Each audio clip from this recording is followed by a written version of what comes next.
Irmão Michael, minha joia, ouvindo aqui o vídeo com o argumento do nosso irmão também, Augusto Nicodemos, teólogo, de fato, a salvação ela se deu em 3 etapas. Quando eu digo de fato, não estou concordando com ele com as 3 etapas citadas por ele, porque ele disse que aconteceu, está acontecendo e acontecerá. Aí ele explica no seu argumento do que o homem foi salvo, do que o homem está sendo salvo e do que o homem será salvo. Mas existe aí uma certa mistura daquilo que é físico com aquilo que é espiritual. Isso na fala do nobre irmão teólogo. Agora, se nós for observar com base no sacrifício de Cristo, se nós for observar com base no argumento do apóstolo Paulo, Romanos 8 está explícito. Porque o Espírito de vida em Cristo Jesus te libertou, ou nos libertou, ou livrou, depende da tradução. De quê? Da lei do pecado e da morte. Pronto. Que lei do pecado é essa? A lei do pecado nunca foi a lei dada a Moisés para o cumprimento, para que fosse cumprida por uma nação. Não. A lei do pecado foi a lei que uma vez foi dada a Adão e descumprida pelo mesmo. A lei que o seu descumprimento fez com que o pecado entrasse no mundo. Não é a lei que foi dada a Moisés, mas a lei que foi dada a Adão. Olha só. Aí Paulo diz assim, porque a lei do Espírito de vida, o Espírito de vida, o Espírito que dá vida, em Cristo Jesus, que Espírito que dá vida é esse? Que lei do Espírito de vida é essa? O próprio Cristo disse, um novo mandamento vos dou. Não é aquele dado imposto a Adão. Não é aquela lei que foi deixada a Adão, mas o próprio Cristo, no seu argumento, ele diz qual é o novo mandamento e em que se resume a lei. E por meio de que nós temos acesso a essa lei do Espírito que dá vida?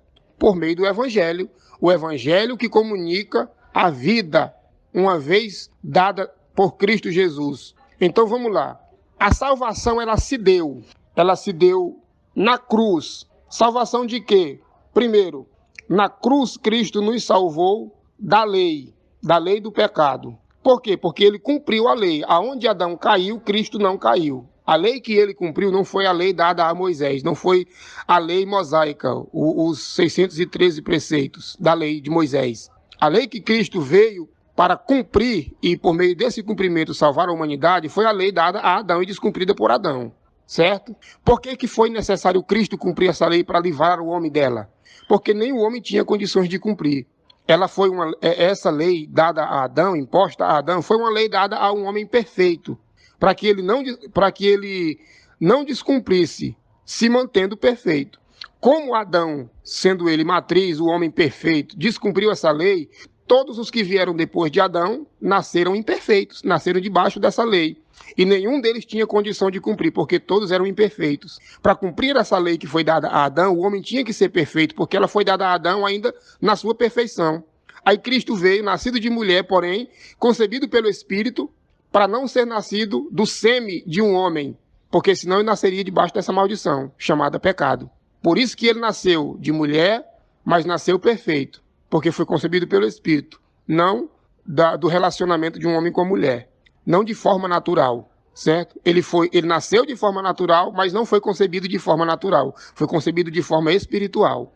Por isso que ele nasceu perfeito. Para quê? Para que ele pudesse cumprir esta lei e o cumprimento dessa lei libertasse todo o homem que vivia debaixo dela.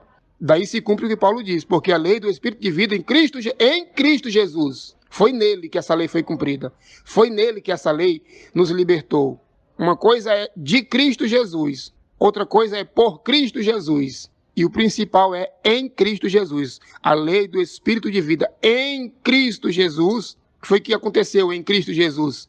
Nos libertou, nos livrou, podemos dizer, nos salvou da lei do pecado e da morte. Então a primeira coisa que nós podemos citar aí, que aconteceu com o sacrifício, foi a libertação, a salvação daquilo que mantinha o homem debaixo dessa lei. Então, primeiro, Cristo nos libertou do jugo desta lei. Segundo, ele nos libertou do pecado. Quando é que Cristo nos salvou do pecado? Estou falando de salvação, porque no argumento dele ele fala de salvação. Quando foi que ele nos salvou do pecado? E ele não salvou apenas alguns, ele salvou a todos, porque todos estavam debaixo do pecado. De Adão até Cristo, todos tinham nascido pecadores. Então ele libertou quem do pecado? Todos. Todos estavam debaixo do pecado. Quando foi que isso aconteceu? Quando ele assumiu os nossos pecados. E a Escritura diz que ele se fez pecado, assumiu a nossa culpa. Quando ele assume os pecados de toda a humanidade agora se vê limpa. Só ele se vê contaminado. Por isso que na cruz ele disse, por que me desamparaste? Porque o pecado fazia separação entre o homem e Deus. O pecado nunca foi algo para separar o homem do seu semelhante. O pecado, adquirido lá na queda de Adão, separou a comunhão entre o homem e Deus. O homem continuou se relacionando, bom ou ruim, o homem se relacionava sempre com seu semelhante. Agora, esse relacionamento de comunhão foi quebrado entre Deus e o homem.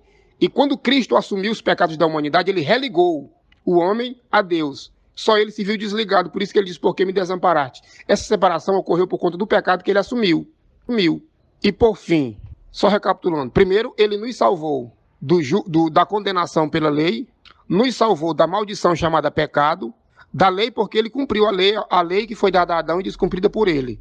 Ponto. Do pecado, porque ele assumiu os pecados da humanidade, tornando a humanidade limpa e dando ênfase à fala de João Batista que disse, esse é o Cordeiro de Deus que tira o pecado do mundo, não apenas dá uma condição para o homem tirar, ele não veio dar força para o homem vencer o pecado, não, ele venceu o pecado, ele tirou o pecado do mundo.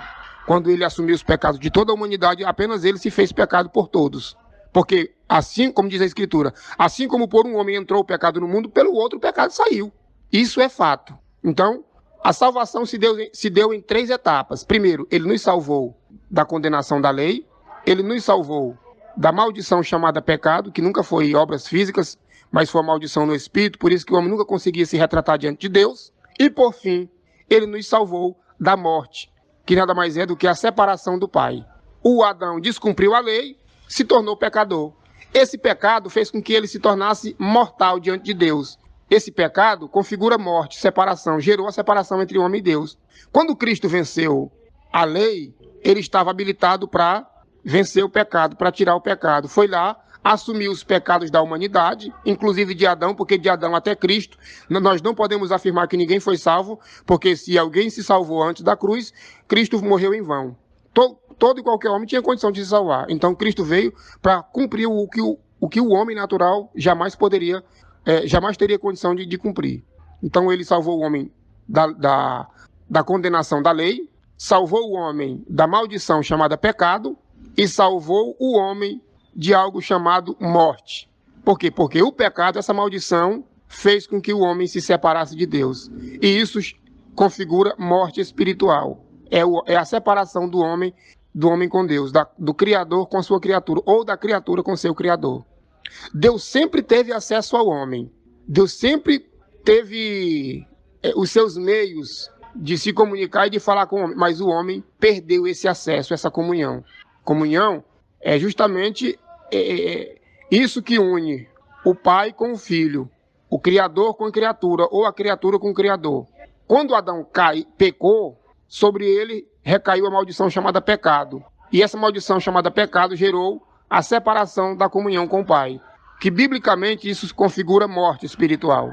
Então Cristo venceu, Cristo nos libertou, nos salvou da lei, da condenação pela lei imposta a Adão, nos salvou da maldição chamada pecado, quando ele assumiu os pecados da humanidade, e nos salvou da morte espiritual, nos religando ao Pai, pois que Deus estava em Cristo Jesus, reconciliando consigo mesmo o mundo. Não era o mundo que estava se reconciliando com Deus, era Deus que estava pegando o mundo e trazendo para perto de si. Reconciliar é o mesmo que trazer para perto. O homem nunca teve condições de se reaproximar de Deus, com o seu sacrifício, com obras físicas, com a sua bondade. É tanto que a Escritura diz, o profeta disse que a nossa justiça são como trapos, eu posso dizer eram, né? Como trapo de imundícia diante de Deus. A nossa justiça, ou seja, tudo que o homem fazia para se justificar, por mais justo que o homem se mostrasse diante do seu semelhante, diante de Deus aquele era trapo de imundícia, porque a maldição que tornou o homem separado do Pai nunca foi obras físicas, Nunca foi no campo físico, foi no campo espiritual. Então, o que eu fizesse fisicamente para me religar a Deus era como trapo de imundícia. E eu não vou nem entrar no mérito para dizer o que é trapo de imundícia, que qualquer teólogo que se preza sabe o que é isso. Então, Cristo nos salvou. Primeiro, a salvação se deu no campo legal, ele cumpriu toda a lei. A salvação, segundo, se deu no campo espiritual. Legal, claro que tudo isso aconteceu no campo espiritual, mas primeiro, se deu no campo legal porque ele cumpriu toda a lei. Aonde Adão caiu, ele cumpriu. Segundo, ele venceu o pecado. Quando? Quando ele tirou o pecado do mundo e assumiu sobre si. Todo mundo foi limpo, ou seja, ele nos salvou dessa maldição. E por último, ele nos salvou da morte. Que morte? Da separação com o Pai, quando ele nos religou. Então tudo isso se deu no sacrifício. Aí o homem continua sendo salvo. E que salvação é que o homem vai adquirindo para o futuro? A única salvação que o homem ainda depende é da salvação da sua mente. Entendeu? O homem só precisa ser salvo do entendimento de que ele ainda é devedor, de que ele ainda é pecador, de que ele ainda é contaminado. Essa é a maldição que o homem ainda tem na sua carne, na sua matéria.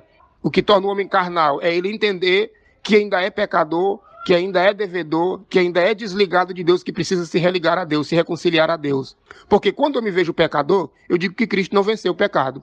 Quando eu digo que sou devedor, eu digo que Cristo não pagou a dívida.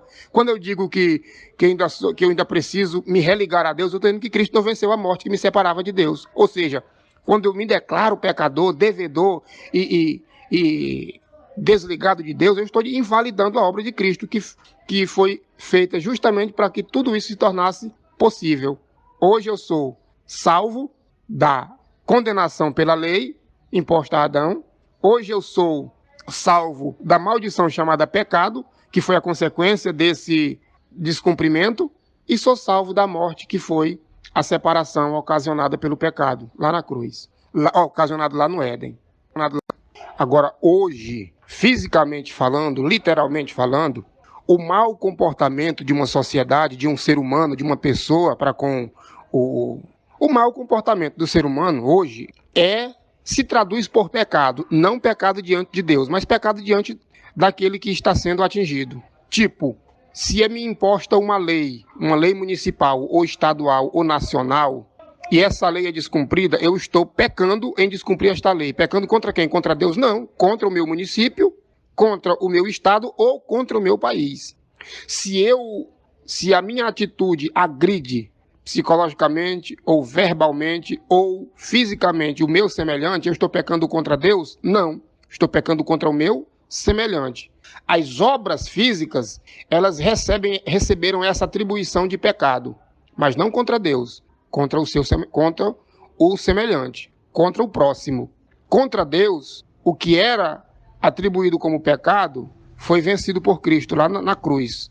Não propriamente no madeiro, na cruz literal, mas no seu sacrifício, no ato sacrificial.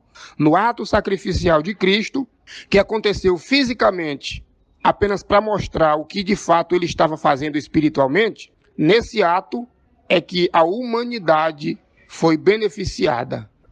Por isso que, sempre que eu estou tratando desse assunto, eu sempre pergunto, quem mata é pecador? Não. Quem mata é assassino, é homicida. Quem rouba é pecador? Não. O nome que se dá para quem rouba é ladrão. Quem infringe uma lei, seja ela em qualquer âmbito, é o que? É pecador? Não, ele é um infrator. Se ele infringe uma lei de trânsito, ele é um infrator da lei de trânsito. E com quem que ele deve se retratar? Com Deus? Não.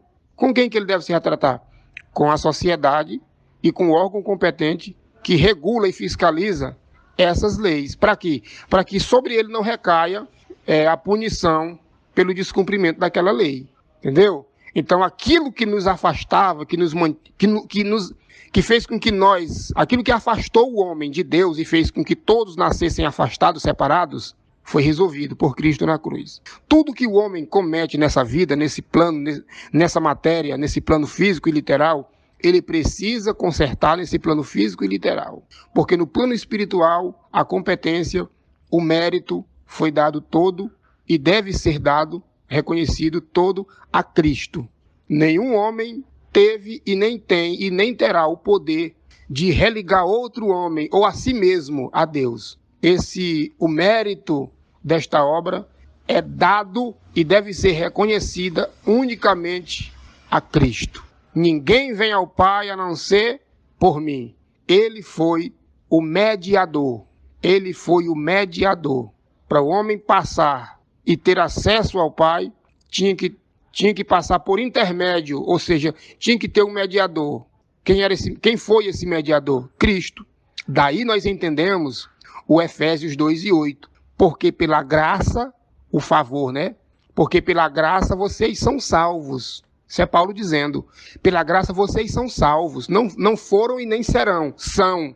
Mediante, se ele fala mediante, é porque houve uma mediação. Essa salvação, o mérito não é do homem. Houve um mediador. Pela graça vocês são salvos. Mediante a fé. Houve um mediador aí. Mediante a fé. Fé aí é fidelidade. Fé não é sentimento. Não é pensar positivo. Não é positividade. Fé é fidelidade. Espera aí. Se eu sou salvo mediante a fé, se eu sou mediante a fé, isso quer dizer que eu não preciso ter fé para ser, porque a Escritura diz que eu já sou. E se é mediante, porque houve um mediador, então eu não sou salvo por mim mesmo, pela minha fé, pela minha fidelidade. Eu sou salvo pela fidelidade de alguém. E o próprio Paulo lá na frente diz, na carta aos Filipenses, que ele foi fiel, até a morte de cruz. A mesma Escritura diz que, ainda que nós, homens, sejamos infiéis, todavia ele permanece fiel. A salvação da humanidade se deu pela fidelidade de Cristo. Então, o ato de bondade de Deus em favorecer a humanidade com essa salvação, dando o seu Filho, é chamado de graça. É Deus dando tudo a quem nada merece, sem exigir nada em troca. O nome disso é graça. Daí a gente entende. Mediante, porque houve um mediador. Isso não vem de vós. Isso o quê? A graça, que é o favor, a salvação e a fé, a fidelidade. Nada disso vem de nós. É o quê? É um dom. Isso é uma dádiva. Dádiva de quem? De Deus. A gente percebe que o Nicodemos ele pegou tudo no horizontal, né? Eu não posso falar que ele está certo. Ele pode estar certo porque tem a fase, né, da santificação. A gente pode falar no entendimento, né? O lavar do corpo. A cada dia vai sendo mais lavado. Mas a gente percebe ali que claramente o Nicodemos ele falou tudo errado, né? Literalizou tudo. Santificação pelo comportamento humano, isso é uma piada, né? E ele começa pelo espírito, bem no comecinho, fala tudo o restante na carne. Aí não adianta nada. Não adiantou nada aquele discurso carnal, igual o Gálatas ali, começa pelo espírito e termina. Claro que tudo com aparência de santidade, né? Mas ali de evangelho ele não pregou absolutamente nada, Nicodemos. Nada. Colocou o esforço humano como parâmetro para se chegar a Deus. O Geraldo uma vez gravou um vídeo absurdo, há anos atrás, eu não sei se esse vídeo está no ar ainda, ele falou que quem está nas obras da carne, porque ele lê no literal, Geraldo, Deus não se inclina para você. Olha só. Deus não ouve tua oração se você está na obra da carne. Olha que absurdo. Ele querendo dizer que o homem se relaciona com Deus, Deus gosta mais do homem ou não, se ele estiver em obra da carne. Se fosse pelo homem, Deus nunca se inclinaria para o homem, no sentido de alguma benesse. Aí colocou o esforço humano, já era. Se coloca esforço humano, coloca soberba, coloca vanglória e coloca esterco. Esterco deixa o homem com vanglória diante de Deus, por incrível que pareça. Mas quem conhece a graça, o esterco deixa o homem enojado. Você vê a diferença? Para aquele que não entendeu a graça, o esterco deixa ele com vanglória diante de Deus. E para a gente, o esterco a gente vê como titica, assim como o apóstolo Paulo, né? Falou que tudo que ele tinha aprendido com Gamaliel, que era o legalismo, era esterco. Michel, porque todo o evangelho que tem fermento não presta, não adianta. Porque a função do evangelho é exatamente te dar consciência de quem você é. Com certeza, não é um sentimento. Estou falando do evangelho da graça que é pregado. Não é um sentimento, é uma certeza. E se colocar fermento, você anula o evangelho. Qualquer condicionante que você coloca que não seja Cristo, você anula o evangelho. Quer dizer, você tira a função do evangelho, que é te dar descanso. Se tem alguma dúvida, não tem descanso. Então, qualquer coisinha de fermento, Paulo fala muito claro, um pouco de fermento, um pouco leveda toda a massa. A massa ali que ele está falando é o entendimento das pessoas. Ou é 100% graça, ou não é evangelho verdadeiro. Não adianta. Tanto é que você pergunta para os gracistas, que, entre aspas, deveriam ter um entendimento mais avançado, eles se acham, mas como é que você sabe que é eleito? A maioria não sabe. Porque tem eleito e não eleito, não sabe. E se não sabe, e vários já falaram para a gente, não, só quando morrer, só Deus sabe. Isso é ridículo, cara. E o poder trazido pelo evangelho de você falar que é filho de Deus? Não tem, né? Você não sabe? Então um evangelho desse não presta. É um legalista maquiado, entende? E olha que a gente perguntou ao Cristiano França, ao Geraldo, como eles sabem que são eleitos, eles não sabem responder. Como eu posso pregar o evangelho para a pessoa que ela vai olhar para a família dela, não saber quem é salvo e quem não é? Isso não existe. Então a função do evangelho, que é dar descanso, é morta. Então se tem fermento, cara, não presta. No sentido de salvar o entendimento, não salva não. Com certeza não salva. Ou é 100% graça, ou não salva o entendimento não. Ah, eu vou olhar para as pessoas na rua e não saber quem é eleito e quem não é. Que maluquice é essa? Olhar para minha família e me olhar até para saber se eu sou eleito, eu não sei. Só quando eu morrer que eu vou saber, isso é maluquice. Então, não pode ter fermento, de maneira nenhuma. Tem até aquele versículo, né, que eles usam muito. O Espírito de Deus testifica com o meu espírito que eu sou filho. É muito bonito o versículo. Mas você pede para explicar o versículo, eles não sabem. Ah, porque você vai sentir no seu coração que você é um eleito. Pô, aí não dá, né? Eu vou sentir. O evangelho vai ficar agora no patamar de sentimento. E não é sentimento, é entendimento. Eu preciso entender, eu não preciso sentir. Sentir é subjetivo. É isso aí. A gente vai entender Romanos. Se habita em vós o espírito daquele que ele espírito há de vivificar os vossos corpos mortais. Aí bate. Se você tem esse, você não vai ter mais esse o lavar pela palavra, que é o espírito. Vão ser lavados pela palavra. Essas palavras são você vai ser lavado pelo. Mas os teólogos leem como se o rei, o corpo, blá blá blá, aquela baboseira. Eles leem isso aí literal. E as coisas duais, discernir. O que é discernir? Ler de um jeito que tem que ler, né? O cara vai ler por algo da física, mas ele quer ler com a física humana. Só que a física humana funciona diferente da física. Ele não vai entender. Isto ali fala da física, ele quer ler com a física humana. Nunca vai entender. O Paulo fala, as espirituais são entendidas espiritualmente. O assunto é espiritual, tem espiritualmente. O assunto espiritual fala de glutonaria. Eu não posso colocar cachaça. Cachaça é que botar algo espiritual, porque é o assunto espiritual. O nascer de novo é espiritual. Eu não posso, como nascer de novo, entrar no ventre da mãe. Estou pegando uma coisa física, querendo traduzir uma coisa espiritual. Comer da carne e beber do sangue de Jesus é espiritual. Os caras ali naquele texto queriam ler fisicamente, comer físico, mas não é. Ele usou ali o termo de comer da carne e beber do sangue. O ser humano tem uma ideia do que ele está falando, mas ele está falando uma coisa igual. Deus não nos deu a prostituição. Ele não está falando de sexo, não tem nada a ver com sexo, mas os teólogos leem em você ter relação sexual com uma prostituta. Não tem nada a ver. Então a leitura tem que ser...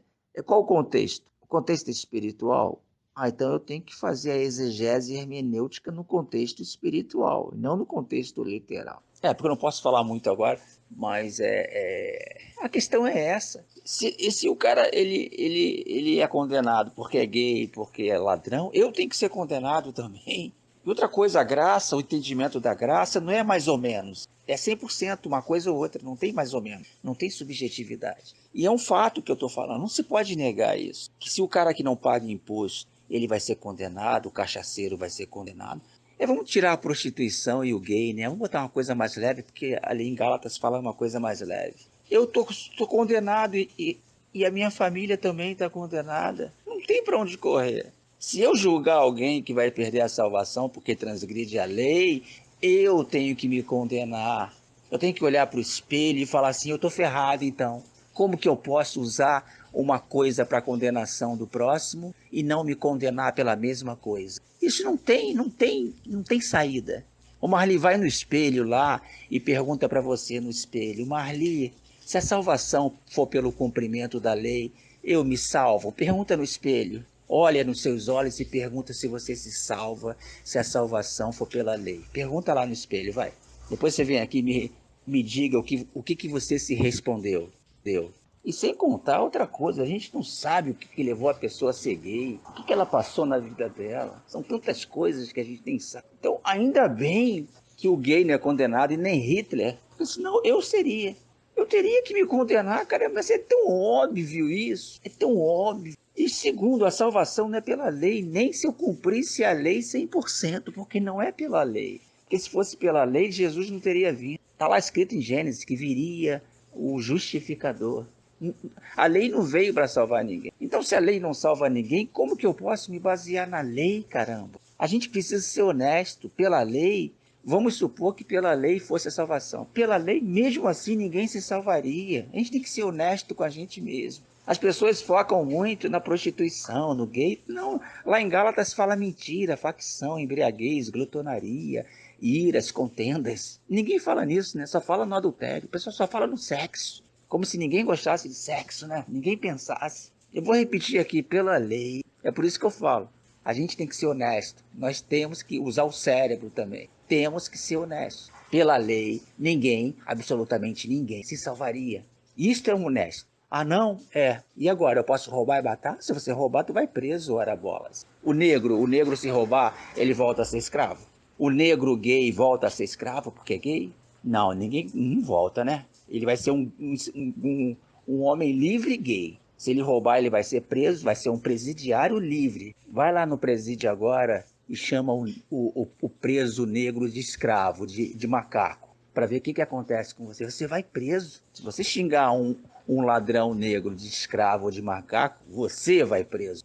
É porque se for seguir esse raciocínio, vão seguir um raciocínio superficial. Os católicos iriam para o inferno, porque são idólatras. 2 bilhões de católicos, os muçulmanos, o Alcorão, 2 bilhões de muçulmanos, 4 bilhões. Os gays, 500 milhões. Os que estão no armário, 500 milhões. 1 bilhão de gays. São 5 bilhões de gays. Os indianos, que tem 300 milhões de deuses, 1 bilhão, 6 bilhões e meio. Vamos botar aí.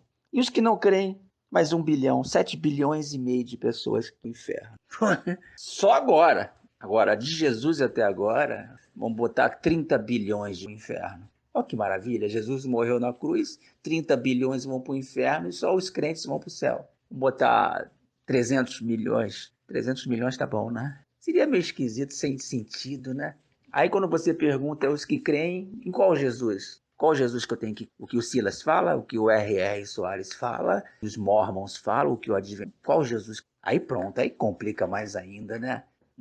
Qual Jesus que eu tenho que... Ah, o Jesus que morreu na cruz, mas qual? Mas que eu tenho que me batizar, que eu tenho que pagar dízimo, ou que eu tenho que ser fiel até a morte, ou que eu tenho que cumprir a lei? Qual deles? Aí a gente chega à conclusão que ninguém se salvaria se fosse assim. Isso aí isso que eu estou falando é uma coisa óbvia. Eu não estou falando um achismo, eu estou falando um fato. Se fosse assim, praticamente ninguém se salvaria. Eu diria ninguém, né? Mas vamos botar praticamente. Tem aqueles hipócritas que se acham santos. Eu não estou falando um achismo, estou falando uma conta matemática exata, que não se pode negar. Isso é um fato. Ninguém se salvaria. Se fosse como o pessoal acha que é, os crentes legalistas, que se baseiam na lei, ninguém se salvaria. Agora, se eu quiser entrar pro conto de Nárnia, né? Não, Deus é quem sabe, no último dia, aquela coisa toda, né? Agora, o fato é que ninguém se salvaria mesmo. Isso é fato. A questão é que eles querem saber o que o homem tem que fazer para se salvar. Eles não querem saber que Cristo já fez quando pagou a divindade. Eles querem saber o que eles fazem do ventre deles. Eles não querem saber do deles, porque a religião ensinou eles a vida que eles têm que fazer. A religião ensinou eles a vida inteira a adorar a si próprio, adorar o seu ventre, né? Tanto é que, para eles, Cristo morreu em vão, porque se Cristo tivesse tido valor para eles, eles não estariam aí tentando achar o que eles têm que fazer para se salvar. Mas eles acreditavam que Cristo uma vez pagou a divindade, uma vez e para sempre. Resumindo, um fato, são crentes incrédulos. Eles não creem que o que Cristo... É fato isso, é fato! Eles não creem que o que Cristo fez na cruz foi suficiente. Fato, são crentes incrédulos. Crentes incrédulos. Nós cremos que o que Cristo fez na cruz foi suficiente. Por isso que a gente descansa. Eu tô falando fato, cara. Eu gosto de ser objetivo. É fato, não é achismo. Crentes incrédulos. Eles creem que tem que manter a salvação, que fazer alguma coisa ainda para a salvação. Crentes incrédulos. Fato, não é achismo. Isso é bem objetivo. Eu tô afirmando que são crentes incrédulos, que não creem no que Cristo fez na cruz. Estão na situação de Romanos 10. Tem zelo por Deus, mas não com entendimento. Porque não conhecendo a justiça de Deus, ainda procuram estabelecer a sua própria justiça. Fato! Pede lá o Nicodemos para negar isso que eu estou falando. Eu gostaria de falar com o Nicodemos, para ele negar o que eu estou falando. Internet, com todo respeito, nós que estamos vindo da religiosidade, principalmente da congregação cristã no Brasil, nós não tem leitura bíblica, nós não tem conhecimento bíblico. Eu vim da congregação cristã do Brasil. Hoje a minha mente está se abrindo igual um leque, entendendo o que é graça, entendendo o que é religiosidade, entendendo sobre fariseus, entendendo tudo isso. Eu estou começando a abrir o leque. Então, eu vim da congregação, eu entrei no grupo poucos dias. Estou observando o que os irmãos estão falando sobre graça, o que é graça. Para quê? Por quê? Para entender o grupo, nós tem que estar dentro da Escritura, porque se nós não estiver dentro da Escritura, nós não conseguimos entender o raciocínio dos irmãos, porque ele está enquadrado na Bíblia. E se nós for discutir pelo conhecimento velado que nós aprendemos, que nós ouvimos, nós não vamos chegar no bom senso. Então, para nós entender e andar junto com eles, nós tem que ter leitura bíblica. E congregação não tem leitura bíblica. Principalmente os anciãos, o ministério, não tem leitura bíblica. E para entender o raciocínio, nós andar junto com eles, internet, nós temos que ter estudo bíblico. Nós temos que entrar dentro da Escritura para a nossa mente abrir igual um leque e nós entender o que é a graça, o que é Cristo, o que é o Novo Testamento. Quando ele fala em Gálatas 5, que todos os teólogos do mundo entendem errado, que carne luta contra a carne. Se você olhar o contexto, a carne ali é o esforço humano para se chegar a Deus. É a autojustificação. O espírito ali é o entendimento do evangelho limpo. Isso que é o entendimento carnal, lutando contra o... Não tem nada a ver com beber e fumar. Ah, o que é beber? Aí vem o espírito, me convenceu a não beber. Isso é ridículo. O espírito convence quando ele fala para você o que a gente fala aqui, tá tudo feito. Aí quando você crucifica a carne, a tua dependência de... Essa é a luta, carne. Mas se você perguntar a qualquer pastor, até o Nicodemos, ele vai falar... aqui, meu irmão, você tem vontade de ver um filme erótico, aí vem um espírito te convence o contrário. Não. Aqui é você tentando condenar o próximo, ficar ou se vangloriar diante de Deus. Aí vem o espírito, a mensagem do evangelho, que você não tem mérito, te convence que você não tem mérito. Onde está, pois, o vosso orgulho?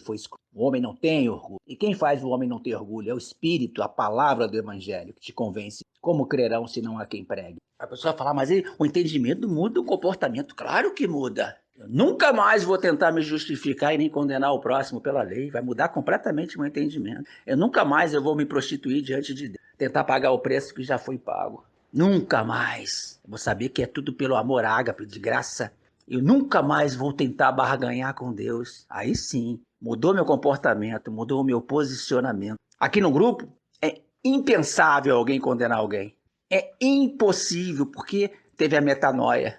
E a gente sabe, quando a gente condena alguém ao inferno, a gente pisa o Filho de Deus e nega o Espírito da graça. A mesma coisa que se a gente chamasse um negro de escravo. A gente estaria pisando na princesa Isabel e negando a carta de alforria. Não pode falar do evangelho sem comprar a cesta básica, não? Você quer usar a cesta básica para ir pregar o evangelho? Você não pode entrar no seu carro, num lugar carente do evangelho, que é o alimento. Agora, se for levar um alimento para pobre, tá? Um alimento cesta básica, isso é glória a você, caráter, e faz física, entenda isso, física. A glória de Cristo, a glória de Deus é a obra do evangelho. Se der a glória a Deus, está em paz. É você acreditar no que a obra. Se você falar da obra para o próximo, você está levando um alimento espiritual. Você está levando a paz para o... E se você não tiver dinheiro para comprar, se fala um pobre necessitado, mas como é que fica? Não mistura as coisas. Esquece essas coisas. Se você ficar nesse entendimento, uma hora você vai cair na carne. Você vai se vangloriar. Obrigado,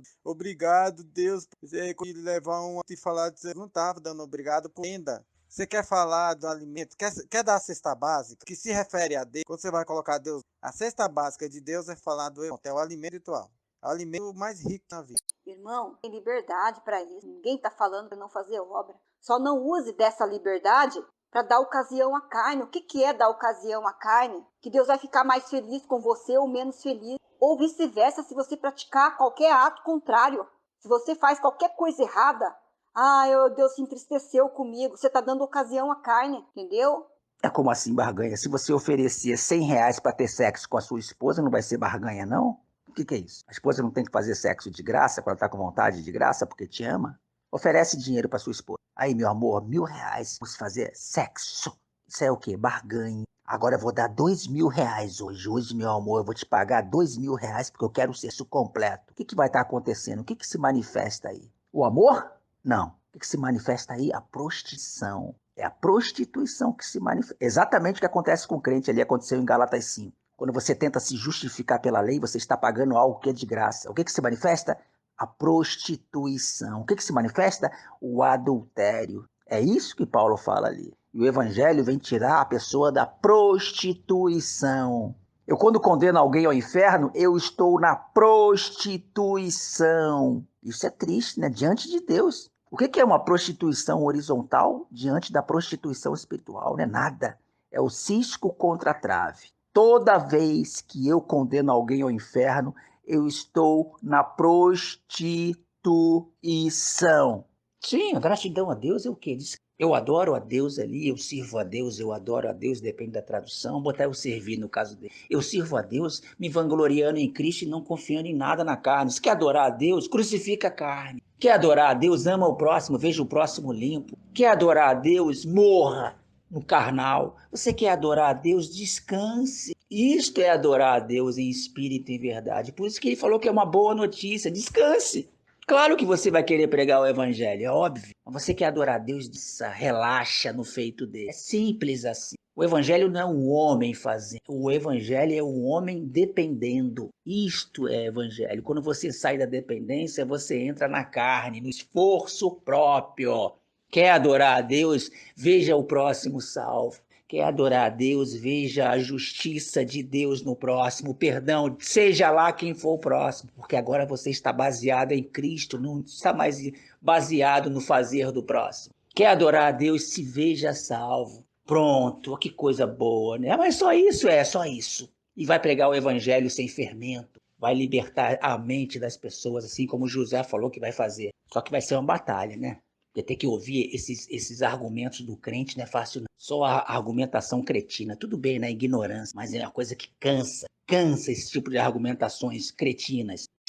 Vou pregar o amor, cara. Sabe o que é pregar o amor? É você pregar o perdão de Deus, cara. 1 João 4,10. O amor está no perdão de Deus. Agora, o amor humano, cara, a gente tem que ser bonzinho com o próximo. Fazer caridade é ótimo. Mas pregar o amor é você olhar o próximo perdoado e pregar o evangelho para o próximo. Isso é pregar o amor. É por isso que Jesus falou, quando você amar ao próximo com amor ágape, você vai ser minha testemunha. O que é ser testemunha? Porque você, quando prega o amor ágape para o próximo, você testemunha o perdão de Deus no próximo. Está testemunhando o feito. Você já reparou que é sempre o feito dele? O feito dele? Nunca a gente fazendo? A gente só testemunha o feito dele. É só isso. É isso.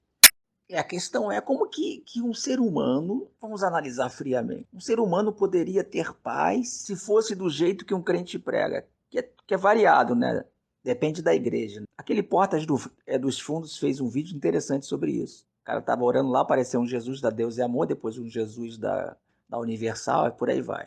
Como que alguém poderia ter paz? Porque a gente já sofre muito com medo de assalto, de doenças, né? Porque a gente sabe que vai morrer um dia, isso é torturante para um ser humano. A gente sabe que vai morrer de repente na velhice, cheio de doenças, vai morrer, a nossa família vai morrer, isso já é torturante demais. Aí tem medo de doença, a gente tem medo de assalto, tem medo da economia, a gente não sabe o que vai acontecer, se a gente está doente, a gente pode estar doente e não sabe. Aí o crente vem e fala que você corre um sério risco de ir para o inferno, porque, vou repetir, se a pessoa for honesta mesmo, tem que ser honesto e não religioso, porque o religioso, porque Deus. Se for do jeito que pregam, vamos dar só Gálatas, Coríntios e Apocalipse. Ninguém se salva. Eu fico pensando como que um crente legalista consegue ir à praia, consegue rir, consegue ver televisão em paz, sabendo que praticamente do jeito que ele prega, todo mundo em volta dele vai para o inferno. Como que alguém poderia ser feliz assim? E ele próprio, se ele vacilar na visão dele, ele vai para o inferno também. A família dele, se vacilar, a irmã da irmã aí, a filha, né? Ela é lésbica. Imagina. Se minha filha morre lésbica, ela vai pro inferno. É um terror. Como que alguém pode ser feliz assim? Como que eu posso dar a paz do Senhor pregando um evangelho que praticamente todo mundo... Olha só, o ser humano vive 20, 30 anos nesse planeta, 40, e vai sofrer eternidade no inferno. Como que eu posso chamar isso de boa notícia? Esquece um pouco o versículo, porque o versículo a pessoa pode entender errado. Como que eu posso pregar isso para alguém? A pessoa já tem uma vida tribulada. Eu vou pregar ainda uma condicionante, a chance dela ir para o fogo eterno, ela e a família dela. Como que eu posso chamar isso de amor e boa notícia? E se eu pensasse assim, como que eu poderia curtir umas férias? Como que eu vou ser feliz numa praia, sabendo que praticamente a metade, vamos botar metade só a metade daquelas pessoas que estão na praia ali vão arder no fogo eterno. Como que eu posso curtir uma praia? Como? Como que eu posso fazer sexo sabendo disso? Eu não ia ter condições de ter tesão. Minha vida ia ser atormentada. Tem condições de eu falar que estou pregando esse nível de evangelho que prega só condenação, porque prega mesmo, e falar que estou pregando a boa notícia? Eu estou levando o inferno para a vida da pessoa. Porque a pessoa até então já tinha as preocupações dessa vida, que são terríveis já. Agora eu estou levando a preocupação do fogo eterno para ela. Como que eu posso ter a cara de pau de chamar isso de boa notícia? E pior, eu falo para a pessoa que ela tem que cumprir regras que eu nem sei quais são exatamente, vai depender da igreja que eu frequento. Fica tudo na subjetividade. E eu digo que estou pregando a boa notícia?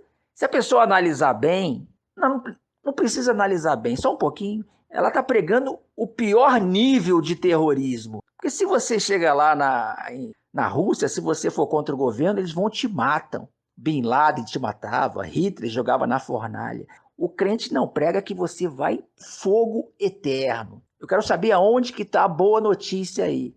Ah, mas é só cumprir as regras. Mas praticamente ninguém vai conseguir cumprir essas regras. Então eu estou pregando condenação. Alguém fica feliz com esse evangelho? Imagine a Marli com a filha dela, e se a filha dela voltar à situação anterior.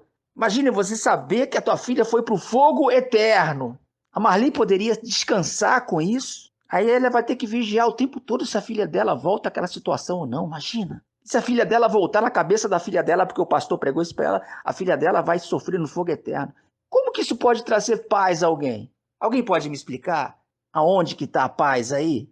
Aí a gente vai entender agora o que o apóstolo Paulo fala de concupiscência da carne. Quando a gente ouve um legalista, eles falam o dia inteiro o que ele tem que fazer para se salvar e o que o ser humano tem que fazer para se salvar. Isto é concupiscência da carne. É só escutar um crente falando. É o tempo todo eu tenho que fazer isso, eu tenho que me santificar, eu. Isso aí, o nome disso é concupiscência da carne. É um desejo desenfreado de se auto-justificar. Este é o contexto que estava em Gálatas 5. Caístes da graça vocês que tentam se justificar pela lei. É o desejo desenfreado de auto-justificação. Isso aí é o pecado de Adão. Agora, quem está na graça, quando fizer uma coisa boa, não vai ser nunca para se justificar. Como que eu posso tentar me justificar se eu já estou justificado? Se eu tento me justificar é porque eu creio que não sou justificado, que Paulo chama dos crentes incrédulos, os desobedientes ao evangelho. O evangelho diz que eu estou limpo, o crente fala que você está sujo, precisa de perdão. Não é assim que acontece? Os crentes carnais, estes são os crentes carnais. É o que o pessoal não entende, que quando fala em crer, está falando no evangelho, né? A pessoa precisa, para se ver salva, senão ela vai continuar se vendo escravo. O herdeiro, enquanto menino, mesmo sendo o senhor de tudo, vive como escravo. O evangelho, a pessoa precisa crer no evangelho. Ela precisa crer que ela já está limpa. Ela não precisa crer para ser limpa. Por isso que tem que separar a graça do evangelho da graça. O evangelho comunica a graça. A graça salvou você, você prega o evangelho para falar para a pessoa quem ela é.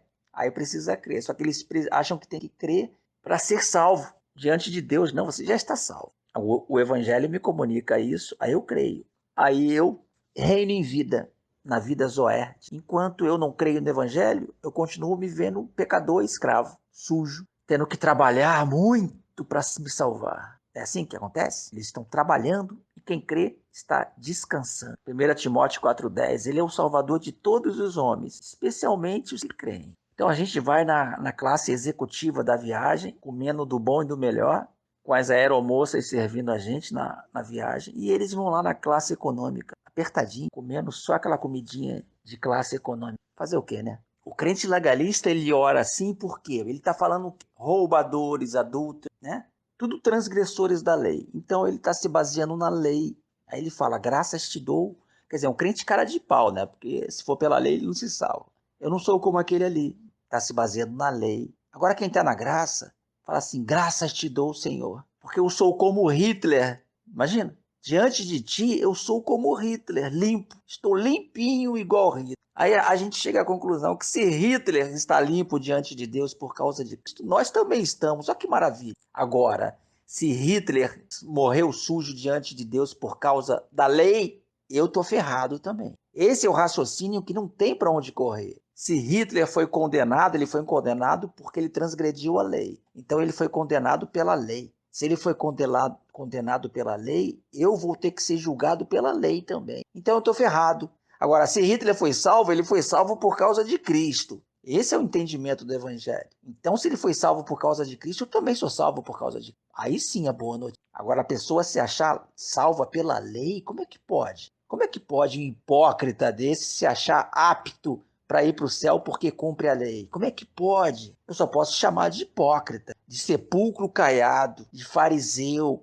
de raças de víboras. É o que eu posso falar. Porque Paulo fala, assim como a serpente enganou Eva, eu temo que vocês saiam da pureza que há em Cristo. O cara que acha que vai para o céu com seus trapos de imundícia, ele está sujando a pureza que há em Cristo. Ele está achando que vai para o céu porque ele tem bons trapos de imundícia, imagina. Se a maior justiça do homem diante de Deus são trapos de imundícia, ele está dizendo que ele pratica muito trapos de imundícias para Deus. É uma piada, né? Aí o que acontece? Ele sai da pureza que há em Cristo. Por isso que é o Espírito Santo, né? A mensagem pura. Ele acha que vai para o céu com os trapos de imundícias dele e com o esterco dele, que Paulo chama de esterco também. O meu maior bem diante de Deus é esterco. O melhor que eu posso dar. Dar comida para o pobre, dar meu corpo para ser queimado. Isso diante de Deus é nada. E o cara acha que pode oferecer a Deus nada. Como é que pode? Eu queria só entender essa matemática. Como que funciona essa matemática na cabeça deles? Eu queria entender só.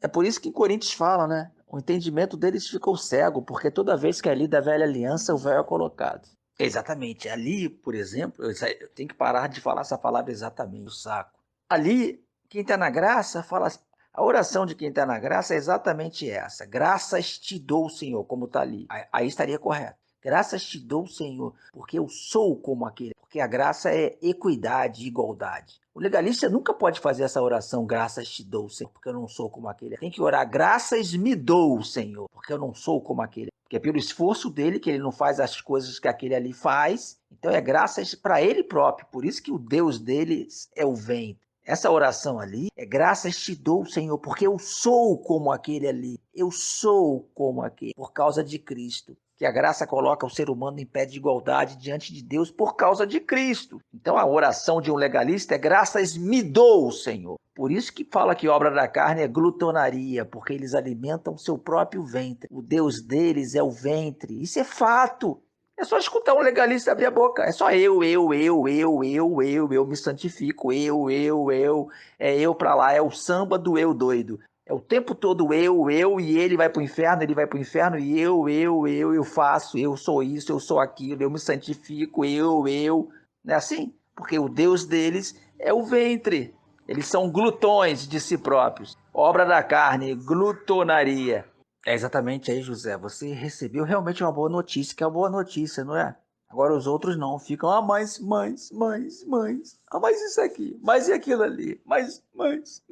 É dose, né, cara? Eles acham que o evangelho te ensina a escovar dente, a ser bonzinho. O evangelho não tem isso. Porque se fosse assim, o evangelho, ele seria um fracasso, né? Apesar que o evangelho, o comunicado do feito de Cristo, até então, é um fracasso no mundo, porque a maioria não conhece. Mas se fosse para comportamento, o apóstolo Paulo não teria ido no terceiro céu. Jesus mandaria lá, Deus mandaria Pedro, Tiago e João, porque eles ensinavam comportamento o tempo todo, Pedro, Tiago e João. Agora, o evangelho fala do relacionamento entre homem e Deus, como que funcionou a graça, é isso que faz, só isso. O evangelho revela a justiça de Deus, só. Agora, comportamento os pais ensinam, a igreja até ensina, padres, o budismo ensina, todo mundo ensina comportamento, o ateu ensina comportamento, os coaches. Agora, a boa notícia mesmo é exatamente essa. E está escrito lá em Romanos 5, por um entrou o pecado, pela desobediência de um entrou o pecado.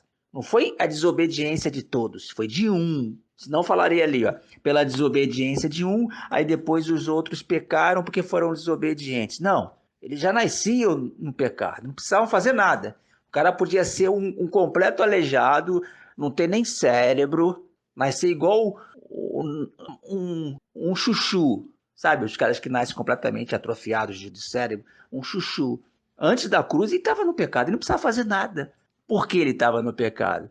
Por causa de Adão. E se o cara fosse hiper comportado, igual a Marli deve ser, igual o internet deve ser, hiper santo, tem que virar uns santos, né? Porque se a pessoa acha que vai ser salvo pela lei, tem que ser uma pessoa hiper santa, né? Não pode vacilar em nada. Imagina se o cara antes da cruz fosse hiper santo, igual o Jó, botar Jó, hiper santo. Não adianta, estava no pecado. Porque o pecado ali não era porque ele era santo ou porque era mau. Era por causa de Adão. Por causa de Adão. Então, ele sendo mau ou bom, ele continuaria no pecado. Porque é culpa pela desobediência de Adão. Então, quer dizer que se o cara fosse hiper bom, ele continuaria sendo pecador. Injusto. Diante de Deus, claro. Porque Jó era um cara corretíssimo, que dizem, né? Mas diante de Deus, por causa de Adão, está escrito lá, não havia um justo sequer. Por causa de quem? De Adão. Eu vou aprender um dia a ser professor assim igual o Mário e o Michel, que eles explicam muito calmamente. Por causa de Adão, tem que botar no quadro, né? Por causa, eu acho que tem que ser assim, naquele quadro branco. Botar Adão, botar um santarrão do lado, aí antes da cruz, o santarrão, por melhor que ele fosse, ele estava no pecado, aí perguntar à turma, né? Por causa de quem? De Adão. Ah, por causa... Imagina uma pregação assim, tem que ser mais ou menos assim a pregação da graça, para as pessoas entenderem. Por causa de Adão, aquele santarrão era o quê? Pecador. Por causa de quem? De Adão. Ok. Aí vamos para depois da cruz. E depois da cruz está escrito, pela obediência de Jesus, todos foram feitos o quê? Justos. E se o cara for um cara hiper mal, ele é justo ou injusto? É justo. Por causa de quem? Aí a turma grita, por causa de Jesus. Aí o pessoal entende que antes da cruz, mesmo se o cara fosse hiper honesto, ele seria injusto por causa de Adão. E depois da cruz, mesmo se o cara fosse um cara igual Hitler, ele seria justo porque é por causa de Cristo. O que vocês acham? Botar um quadro assim numa pregação? Acho que as pessoas entendem, né? Desenhar, botar Adão, depois botar Jesus. Eu acho que ficaria bem entendido, não ficaria? Aí quando o apóstolo Paulo fala em crer, ele está falando no entendimento, Romanos 10. Eu oro para que eles sejam salvos porque eles não entendendo a justiça de Deus procuram estabelecer a sua própria justiça. Então quando você fala para a pessoa que o preço já foi pago, que a graça basta, se ela crê nisso, isso é o evangelho.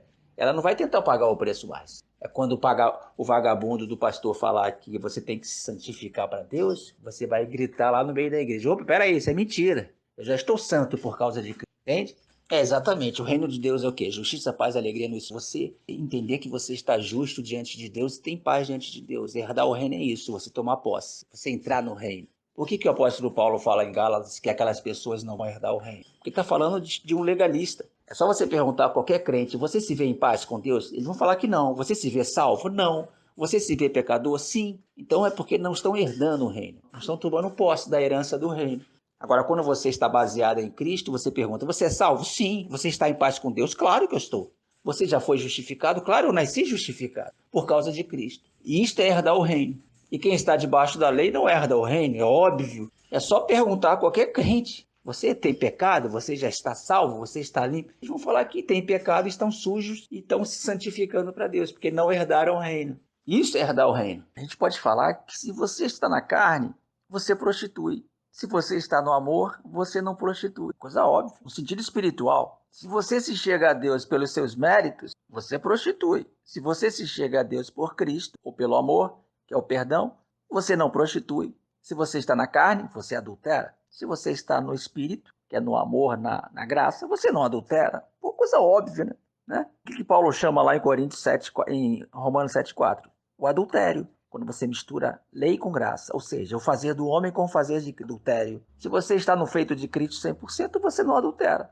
Se você está no seu fazer também, você adultera. Então chega-se à conclusão que praticamente todos os pastores do Brasil, todos, eu diria que todos, pregam a prostituição.